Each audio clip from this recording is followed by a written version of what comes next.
नमस्कार दोस्तों, मेरा नाम है अंशु झा और आप मेरे साथ सुन रहे हैं मेरी ही लिखी हुई कहानियाँ। और आज मैं आप लोगों को सुनाने वाली हूँ इसके का रंग सफ़ेद, भाग 112 एवं 113। अशोक मेहरा को तो नीरज थप्पड़ भी मार देता तो भी उसे माफ़ कर देता, क्योंकि रिया पूरे सक्सेना अम्पायर की तिजोरी की चाबी जो थी। एक दो बार अरविंद जी, गोविंद जी माफ़ी मांगते हैं और अशोक मेहरा बड़ा दिल करते हुए माफ़ कर देता है। और वापस सब दुनियादारी की बातों में लीन हो जाते हैं। ऐसा लगता है जैसे कुछ हुआ ही नहीं है। बहन जी, अब हम गोद भराई की रस्म करना चाहते हैं। कुछ देर बाद मिसेज मेहरा कहती है, हाँ हाँ, क्यों नहीं। जब तक पंडित जी नहीं आते हैं तब तक ये छेकाई की रस्म ही कर लेते हैं। सब बिना ना नुकुर किए मान जाते हैं। रिया देवेश का साथ पाकर 7वें आसमान पर थी। एक दो बार दरवाजे की तरफ देखती है। नीरज से इस तरह से बात करके उसे भी बहुत तकलीफ हुआ था, लेकिन नीरज ने भी उसे मजबूर कर दिया था। बेटा चेहरा सीधा करो, टीका लगाना है। जी। मिसेज मेहरा सारी तैयारी करके आई थी। पहले लाल रंग की चुनरी उसके सर पर उड़ाते हुए सिंदूर का टीका लगा देती है। उसके बाद उसकी गोद में फल मिठाई जेवर रखते हुए गोद भराई की रस्म करती है। इधर देवेश मन ही मन कुटकर बैठा हुआ था। गुस्से से तन बदन जल रहा था। नीरज ने कैसे उसके पिता का अपमान कर दिया, और अब वो कैसे नीरज से अपने पिता का अपमान का बदला लिया जाए, वो सोचे जा रहा था। तभी उसकी नज़र धानी पर चली जाती है, जो टेबल पर मिठाई रखने के लिए हल्की झुकी हुई थी। सीधा आंचल से उसने साड़ी बांध रखा था, तो उसका कमर झांक रहा था, और उसकी पतली और गोरी कमर देखकर देवेश के मुंह से पानी टपक पड़ता है। ओह गॉड, ये कितनी हॉट है, लेकिन है कौन? तब उसे आराधना जी की बात याद आती है। ये है रिया की बड़ी भाभी और हमारी बड़ी बहू है। तो ये रिया की भाभी है? अब तक मैंने ध्यान क्यों नहीं दिया? नीरज सक्सेना ने मेरी बेइज्जती की है ना। अब देखो कैसे तुम्हारी इज्जत का जनाजा निकालता हूँ। देवेश धानी को ऊपर से नीचे तक देखते हुए आंख सेकते हुए बोलता है, आराधना जी देवेश का टीका लगाते हुए नारियल पान सुपारी देकर छेकने का रस्म अदा करती है। ये लीजिए, पंडित जी भी आ गए। आइए आइए पंडित जी। सब पंडित जी के सम्मान में खड़े हो जाते हैं। कहिए कैसे याद किया सक्सेना साहब? घर में कोई भी शुभ काम आपके बिना कैसे होगा पंडित जी? दोनों बच्चे की कुंडली देखकर एक अच्छी सी तिथि निकाल दीजिए। हाँ अवश्य, दोनों बच्चे की पत्रिका हमें दे दीजिए। जी। मिसेज मेहरा और आराधना जी देवेश और रिया की कुंडली निकाल कर दे देते हैं। दोनों बच्चे के 28 गुण मिल रहे थे, जो कि ना तो अति उत्तम थे ना ही बेकार थे। ठीक है, बस दोनों का मन मिलना चाहिए, शादी वैसे ही सफल हो जाएगी। पंडित जी, कोई विघ्न और अड़चन तो नहीं है? नहीं नहीं, दोनों बच्चे के तारे चमक रहे हैं, कोई विघ्न और अड़चन नहीं है। फिर दोनों की शादी की तिथि और सगाई की तिथि बता दीजिए। सगाई अगले महीने 15 तारीख की बहुत उत्तम दिन है, और अब इस सावंत का आखिरी शादी की तारीख बची हुई थी, जो 2 दिन के बाद है, लेकिन इनकी कुंडली के लिए ठीक नहीं है। तो अब शादी की तारीख सीधे कार्तिक माह में निकलेगी। नहीं पंडित जी, हम इतना इंतज़ार नहीं कर सकते हैं। हमें क्षमा कर दीजिए, लेकिन अभी ये तारीख बची हुई है, बाकी आप लोगों की मर्जी है। शादी की तारीख क्या कहते हैं आप लोग? भैया, बिना शुभ तिथि के तो हम शुभ काम अलग से नहीं कर सकते हैं ना। शादी 3 महीने के बाद के ही रहने देते हैं। गोविंद जी बातों में हाँ मिलाते हुए बोलते हैं। अशोक मेहरा का चेहरा उतर जाता है, क्योंकि 3 महीना और इंतज़ार करना पड़ेगा, लेकिन अब कोई रास्ता नहीं बचा था, इसलिए सगाई के लिए करके ही तसल्ली करनी थी। जी, हमें कोई आपत्ति नहीं है। सब एक दूसरे को मिठाई खिला रहे थे। अब चलो बच्चों, बड़ों का आशीर्वाद ले लो। आराधना जी के कहने पर देवेश और रिया उठकर खड़े हो जाते हैं। सबसे पहले अरविंद जी और आराधना जी का आशीर्वाद लेते हैं। उसके बाद मिस्टर और मिसेज मेहरा का पैर छूते हैं। भावना जी, गोविंद जी, शरद, ईशानी सबका पैर छूते हैं। ये है हमारी बहू धानी। दोनों धानी के कदमों में रुक जाते हैं। धानी एकाएक हड़बड़ा जाती है। आराधना जी उसे आशीर्वाद देने का इशारा करती है। खुश रहिए। देवेश सबकी नज़रों से बचते हुए अपने हाथों से अपने हाथ धानी के पैरों के ऊपर ले जाता है और धानी के पैर पर अजीब तरह से छूने लग जाता है। धानी उसके स्पर्श से घबरा जाती है और झट से देवेश की तरफ देखती है।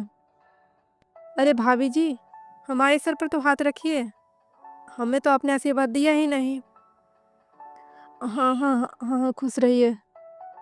देवेश मुस्कुराते हुए उसका पैर सहलाते हुए सीधा खड़ा हो जाता है।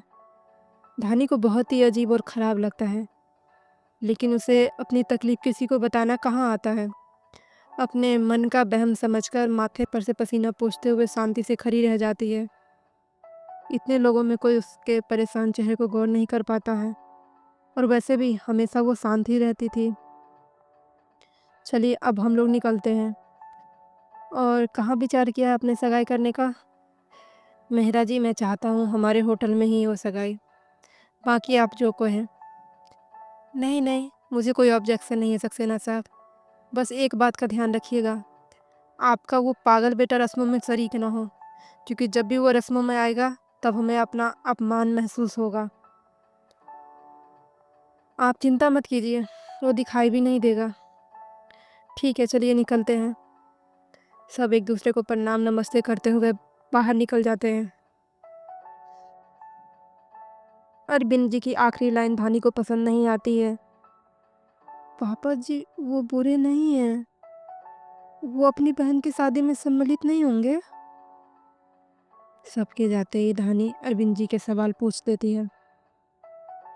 उसके सवाल सुनकर हर कोई हैरान हो जाता है। सबसे ज़्यादा हैरान तो भावना जी होती है, क्योंकि ये गूंगी गाय को बोलते हुए देख रही थी। बेटा, तुम्हें क्या लगता है मुझे ये सब करके खुशी मिल रही है? लेकिन तुमने देखा आज उसने कैसा तमाशा किया है। हाँ पापा जी, लेकिन आप उन्हें इस तरह से खुशियों से वंचित रखेंगे तो उन्हें और तकलीफ होगी ना। मेरे पास कोई और नाश्ता नहीं है धानी, अगर वो नॉर्मल होकर सबसे मिलता तो मुझे क्या तकलीफ होती है, लेकिन इस तरह से तमाशा खड़ा करेगा तो इस ऐसे में उसे अपने फैमिली फंक्शन में नहीं घुसने दूंगा ना। अरविंद जी का जवाब सुनकर धानी कुछ नहीं बोल पाती है। आज जाने क्यों उसे नीरज के लिए तकलीफ हुई थी। बात बात पर अरविंद जी उसके ऊपर हाथ उठा देते थे, इतने लोगों के सामने। उसे बहुत बुरा लगता था, लेकिन एक बाप को बेटी को मारने से तो नहीं रोक सकती थी ना। लेकिन उसे इस बात से तकलीफ पहुंचती थी। रात का समय सब खा पी कर अपने कमरे में आराम करने के लिए चले गए थे। शरद अपने कमरे में बेचैनी से टहलता हुआ नीरज को फ़ोन मिलाया जा रहा था, लेकिन नीरज उसका फ़ोन नहीं उठा रहा था। नीरज इधर एक बार में बैठा हुआ था। सामने वेटर एक के बाद एक ड्रिंक परोसे जा रहा था और वो बिना रुके पिए जा रहा था। कानों में रिया की बातें अभी भी गूंज रही थी।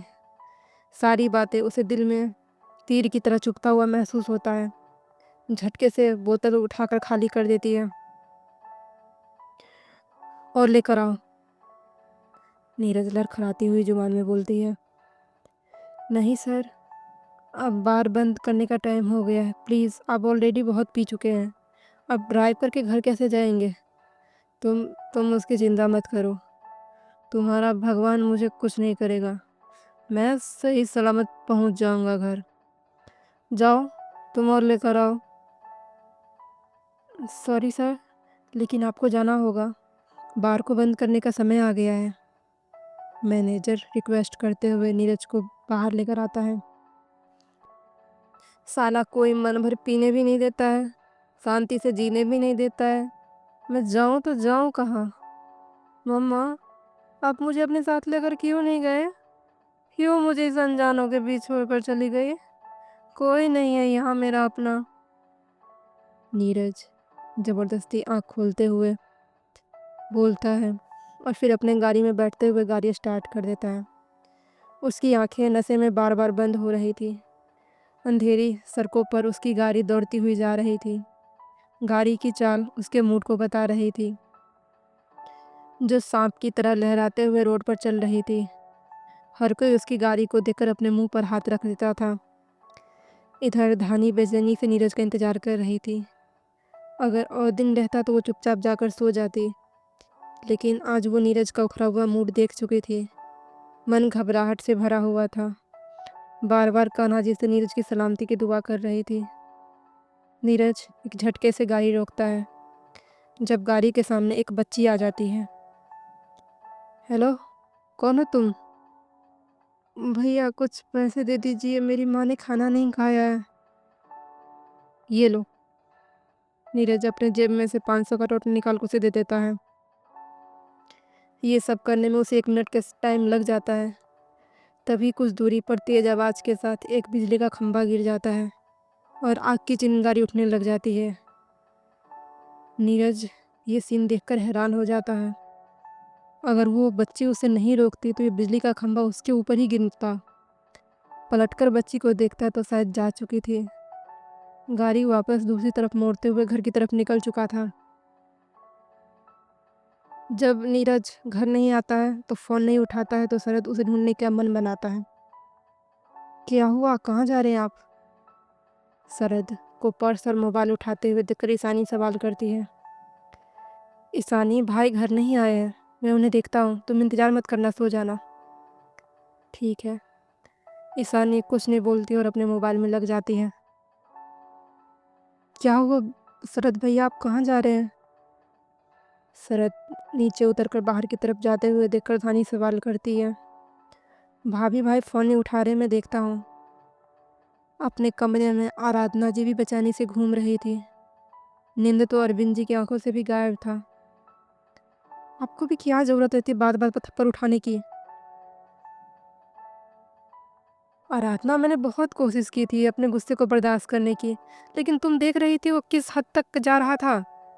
समझाने से वो रुकता, लेकिन ऐसे सबके सामने हाथ उठाना आपको ठीक लगता है? बाहर मौसम देखिए कितना भयावह हो रखा है। बाहर बारिश का मौसम हो रखा था। आंधी तूफान चल रही थी। इसी वजह से बिजली का खंभा गिर गया था। आराधना, शांत होकर लेट जाओ, आ जाएगा थोड़ी देर में। हाँ, आप शांति से लेटिए। आपके अंदर एक माँ का दिल जो नहीं है। देखिए तो धानी किस तरह से परेशान हो रही है। दोनों की अभी अभी शादी हुई है, हंसने खेलने का दिन था, लेकिन इस घर में तो रोज ही तमाशा होता रहता है। हाँ, तो तमाशा करता कौन है? बताओ, मैं तमाशा करता हूँ? नहीं, लेकिन फिर भी आपको अपने गुस्से पर। आहर भयानक मौसम हो रहा था। बादल घिरे हुए थे, बारिश का मौसम हो रहा था, आंधी तूफान चल रही थी। इसी वजह से बिजली का खंभा भी गिर गया था। तुम मुझसे क्यों लड़ रही हो? आपसे नहीं लड़े तो किससे लड़े? दुनिया में सबसे खराब आपको मेरा ही बेटा लगता है और सबसे अच्छे आप हैं। मेरे साथ लड़ने से नीरज वापस आ जाएगा? नहीं, कुछ नहीं, छोड़िए। अभी नई नई शादी हुई थी, दोनों साथ में रहते, लेकिन नहीं, हर दिन इस घर में रोज तमाशा ही होता है। ठीक है, मैं देखता हूँ। अरविंद जी बाहर जाने के लिए उठ जाते हैं, तभी उन्हें शरद की आवाज़ सुनाई देता है।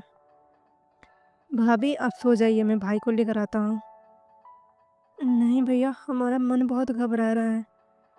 आ जाएंगे तो हम सोने चले जाएंगे। आप उन्हें ढूंढने जा रहे हैं? हाँ, मैं जाता हूँ, आप घबराइए मत।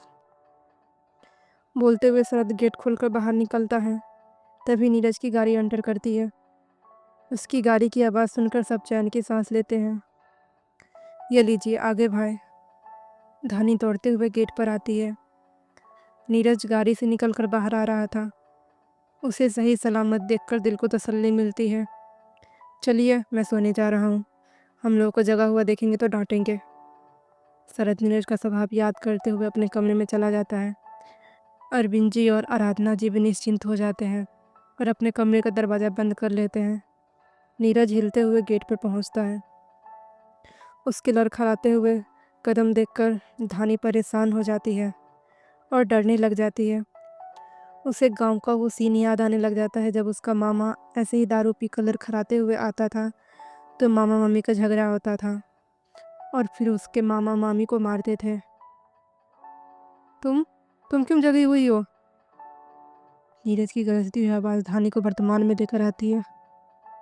"अ, हम वो बस हम वो करने आता है। सोई क्यों नहीं अभी तक?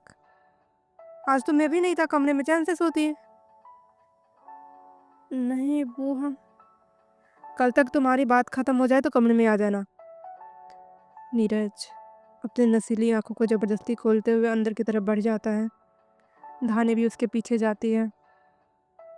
आप उधर क्यों पैर रख रहे हैं? सीढ़ी इधर है। हाँ हाँ मुझे पता है। बोलते हुए नीरज अपनी पैर सीढ़ी पर बढ़ाता है लेकिन कोने पर रखने की वजह से वो तलमला जाता है। नीरज लड़खड़ा कर गिरने लग जाता है। धानी जल्दी से उसे पकड़ते हुए संभालती है। क्या क्या कर रहे हैं आप? तुमसे मतलब? तुम्हें मेरी फिक्र करने की ज़रूरत नहीं है। मेरा दुश्मन मेरा बेइज्जती करता है और तुम उन्हीं लोगों के आगे पीछे मम्मी जी पापा जी करती हुई घूमती रहती हो ना। तुम्हें क्या लगता है मुझे कुछ पता नहीं चलता है? नहीं ऐसी बात नहीं है। चलिए कमरे में चलते हैं। मुझे तुम्हारे सहारे की ज़रूरत नहीं है, मैं चल सकता हूँ। नीरज उसे खुद से दूर करते हुए बोलता है।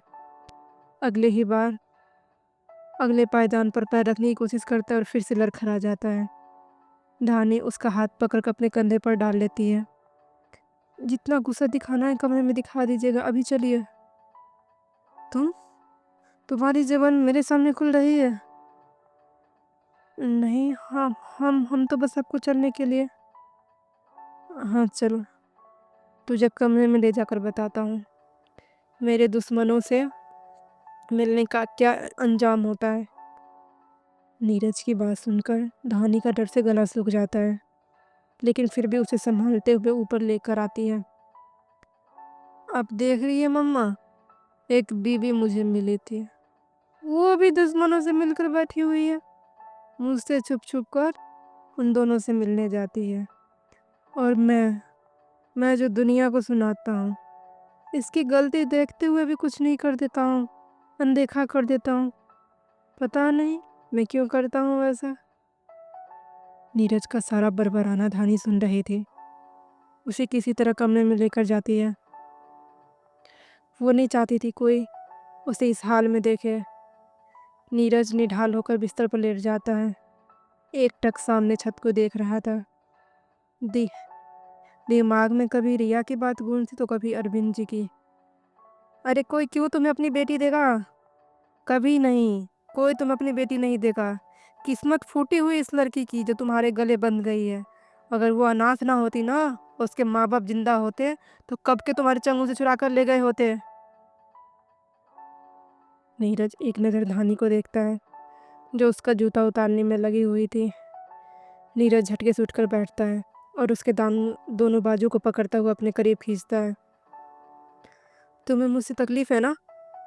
कैसा अय्यास और बिगड़ा हुआ पति मिला है तुम्हें जो दिन रात तुम्हें डराता है धमकाता रहता है।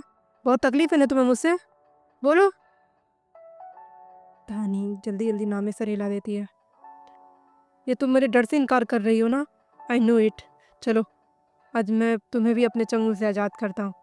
जाओ, निकल जाओ मेरी ज़िंदगी से और मेरे कमरे से बाहर, क्योंकि मैं तुम पर अत्याचार करता हूँ ना। नीरज उसे खींचते हुए लेकर जाने लग जाता है। नहीं नहीं, आप कहाँ लेकर जा रहे हैं? इस कमरे से बाहर। लेकिन हम कहाँ जाएंगे? जहाँ मन हो जाओ, तुम्हें मुझ जैसे राक्षस से छुटकारा मिल जाएगा। मुझे पता है जबरदस्ती इस रिश्ते को ढो रही हो तुम। आज मैं तुम्हें इस रिश्ते के बोझ से आज़ाद करता हूँ। तुम बाहर जाओ, खुली हवा में सांस लो, जैसे मन हो वैसे रहो। नीरज उसे खींचता हुआ लाता है और दरवाज़ा खोलते हुए बाहर कर देता है। धानी कसकर उसका हाथ पकड़ लेती है। हमें हमें मत निकालिए, हम कहाँ जाएंगे इतनी रात को? हमारा कोई ठिकाना नहीं है। हम कहाँ जाएँगे? आप जो कहेंगे, जैसे कहेंगे हम वैसा करेंगे, लेकिन हमें बाहर मत निकालिए। पुरानी वाली माँ जी हमें घर में नहीं घुसने देगी, हम कहाँ जाएँगे इतनी रात को? धानी रोते हुए गुहार लगाने लग जाती है। नीरज के सर पर वसा सवार था। उसे समझ नहीं आ रहा था कि वो क्या कर रहा था, क्या बोल रहा था। ठीक है, एक ही कंडीशन में तुम्हें रहने दूँगा। तुम मुझे अपना पति मानोगी। हम मानते हैं आपको पति। मेरे सच जानने के बाद भी तुम अपना पति मानोगी? हाँ, हाँ, हम मानेंगे। तो सुनो, शादी से पहले मेरे बहुत से लड़कियों के साथ रिलेशन है। बहुत के साथ फिजिकल हो चुका हूँ, सो चुका हूँ। बोलो मंजूर है? मुझे मानोगी अपना पति? हाँ, हाँ, हमें कोई दिक्कत नहीं है। पक्का? हाँ। नीरज उसका हाथ पकड़कर वापस अंदर खींच देता है और दरवाज़ा बंद कर देता है। I need you, I want you. Neeraj उसे दीवार से लगाते हुए बोलता है। धानी को कुछ समझ नहीं आता है नीरज क्या कह रहा है। बड़ी-बड़ी आँखें किए हुए उसे देखे जा रही थी। आई किस यू। नीरज उसके कमर पर पकड़ बनाकर खुद से सटाते हुए उसके होठों पर कब्जा जमा लेता है। धानी खड़ी अचंभे में उसे देखती रह जाती है। नीरज दूसरे हाथ से उसकी आंखों को बंद कर देता है। कुछ पल बाद उसकी उखड़ती हुई सांसों को देखकर आज़ाद करता है और उसे गोद में उठा लेता है। अपने इमोशन के सामने वो कमज़ोर पड़ रहा था, लेकिन नशे की वजह से उसे एहसास नहीं था। नीरज उसे गोद में उठाए हुए बेड की तरफ बढ़ जाता है। धानी की यादों में सागर की तस्वीर उभरने लग जाती है। जब सागर उसका हाथ पकड़ते हुए करीब आने की कोशिश किया था तो डर के मारे उसके माथे से पसीना छूट गया था। सारा शरीर काँप रहा था। पहली रात के बारे में उसे अजीब-अजीब तरह की बातें पता थी, जिसे सोचकर ही घबराहट के मारे वो काँप रही थी। क्या हुआ धानी, तुम ठीक हो? सागर उसके काँपते हुए हाथ को देखकर बोलता है। नहीं, नहीं फौजी साहब, हमें बहुत डर लग रहा है। डर? डर लेकिन किस बात की? आप हमारे साथ क्या करेंगे? धानी, जो हर हस्बैंड वाइफ के बीच होता है वो हमारे बीच होगा। सागर की आज आखिरी रात थी। अचानक से उसे डिपार्टमेंट से कॉल आ गया था उसकी वापसी के लिए, क्योंकि कश्मीर पर खतरा मंडरा रहा था और सागर एक जाबाज सिपाही था। हर मुश्किलों में वो डटकर खड़ा रहता था और अपने दिमाग से दुश्मनों के मंसूबों को नाकाब करता था। कल उसे वापस ड्यूटी ज्वाइन करना था। उनकी शादी को 1 हफ्ता हो चुका था। सागर कभी भी धानी की तरफ कदम नहीं बढ़ाया था, क्योंकि वो 1.5 महीने की छुट्टी लेकर आया था और सोचा था इन 1.5 महीनों में धानी का मन और दिल जीत लेगा। लेकिन कहाँ किस्मत किसी की सोच पूरा होने देती है। अचानक वापसी की खबर सुनकर उसके अंदर का पति जाग उठता है और अपनी पत्नी के साथ खूबसूरत पल बिताने के लिए मन बनाता है। लेकिन धानी को ऐसे डर से कांपते हुए देखकर अपने मन ख्वाहिशों को वहीं दफना देता है। धानी रिलैक्स, ये देखो, ये दुनिया देखो। इस दुनिया में जितने भी इंसान हैं ना, सब माँ बाप के कोख से ही जन्मे हैं। तुम समझ रही हो ना मैं क्या कहने की कोशिश कर रहा हूँ? हस्बैंड वाइफ का रिश्ता नेचुरल होता है। हमें बहुत डर लग रहा है। ओके ओके, डरो मत, चलो सो जाओ। लेकिन आप? सागर मुस्कुरा देता है। जब मुझे पता है मेरी पत्नी मेरी है तो उतावलापन कैसा? मैं तुम्हारा इंतज़ार करूँगा। हाँ, लेकिन ये इंतज़ार लंबा मत करना, क्योंकि थोड़ा बेसब्र मैं भी हूँ, इतनी खूबसूरत सी मासूम सी पत्नी को अपना बनाने के लिए। आप बहुत अच्छे हैं फौजी साहब। धन्यवाद हमें समझने के लिए। धानी की आंखें खुशी से झिलमिला जाती है। मैं नहीं समझूंगा तो तुम्हें कौन समझेगा? और इतनी मासूम बनकर रहने की ज़रूरत नहीं है। पति हूँ तो क्या तुम्हारे साथ ज़बरदस्ती करूँगा? तुम्हें भी इनकार करने का हक है और मुझे तुम्हारे इनकार मानने का। चलो सो जाओ, सुबह 4 बजे ही निकलना है। अब वापस कब आएंगे? अगली छुट्टी तो 6 महीने की बाद की ही मिलेगी। आप हमें कश्मीर लेकर नहीं जाएंगे? नहीं धानी, कश्मीर की हालत अभी बहुत ख़राब है। जैसे ही वहाँ के हालात सुधरते हैं मैं तुम्हें लेकर जाऊँगा घुमाने। अपने गले पर किसी के अधरों का एहसास पाकर धानी वर्तमान में आती है। नीरज अपना टी-शर्ट उतार कर उसके ऊपर आ चुका था। धानी कसकर चादर को अपनी मुट्ठी में दबा लेती है। आंखों से आंसुओं की धारा बहने लग जाती है। नीरज की नज़र जैसे उसके आंसू की धारा पर जाती है, उसके होठ रुक जाते हैं। और अपने धर को उठाकर धानी की तरफ देखता है तो बिना आवाज़ के रोए जा रही थी। I said stop the crying. अभी तुमने कहा ना मुझे कि तुम मुझे पति मानती हो। धानी बिना कुछ बोले हिचकी ले रही थी। नीरज उसके ऊपर से उतरकर उसे कंबल उठा देता है। जब मानती नहीं है तो बोला क्यों? धानी कुछ जवाब नहीं देती है। मानोगे भी कैसे? पुराने पति को दिल में तो अभी तक बसाकर जो घूम रही हो।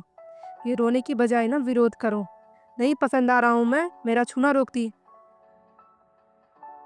धानी बिना कुछ आप बोले रोए जा रही थी। रोना बंद करो। नीरज एकाएक चिल्ला उठता है। धानी का रोना एक हिचकी के साथ बंद हो जाता है। अगर मुझे दोबारा ये सुबकने की आवाज़ आई ना तो एक बार धमकी नहीं दे रहा हूँ, सच में उठाकर नीचे फेंक दूंगा। नीरज बोलते हुए तेज तेज कदमों से बाथरूम में चला जाता है। धानी अपने मुंह को हाथ में दबाते हुए रोए जा रही थी। वो क्या करे नहीं करे उसे कुछ समझ नहीं आ रहा था। बदल तो रही थी खुद को, मान तो रही थी उसे पति, फिक्र तो कर रही थी उसके, तो क्या एक ये रिश्ता ना बनने से सब चीज़ों से ऊपर है? जब भी लगता है वो नीरज को समझ गई है तभी नीरज का नया रूप उसके सामने आ जाता था। थोड़ी देर बाद नीरज आकर अपनी जगह पर सो जाता है, लेकिन धानी की आंखों से नींद नदारद थी। आखिर कब तक वो नीरज के कहर से बच पाएगी? आज नहीं तो कल उसे सारे अधिकार देने ही होंगे। कानों में मामी की आवाज़ गूंजने लग जाती है। मर्द जात ब्याह काहे करता है? ताकि दैहिक सुख मिले, यही लिए अपने पति को मना मत करना। सागर के साथ शादी के समय उसकी मामी ने समझाया था। धानी पलटकर नीरज को देखती है, जो नशे की वजह से नींद के आगोश में चला गया था और अभी किसी मासूम बच्चे की तरह लग रहा था। कोई उसे देखकर नहीं कह सकता था कि वह कुछ देर पहले खूंखार बना हुआ था। धानी प्यार से उसे निहारने लग जाती है। हर हर महादेव दोस्तों, आज का भाग यहीं ख़त्म होता है। जल्द ही नया भाग के साथ हाजिर होंगे। कहानी अच्छी लग रही है तो चैनल को सब्सक्राइब करें, बेल आइकन ज़रूर दबाएं ताकि नोटिफिकेशन आप लोगों को मिल सके। और हाँ, कमेंट्स करते हैं तो मुझे नए नए भाग रिकॉर्ड करने का मन होता है। तो प्यार और साथ बनाकर रहिए। Thank you.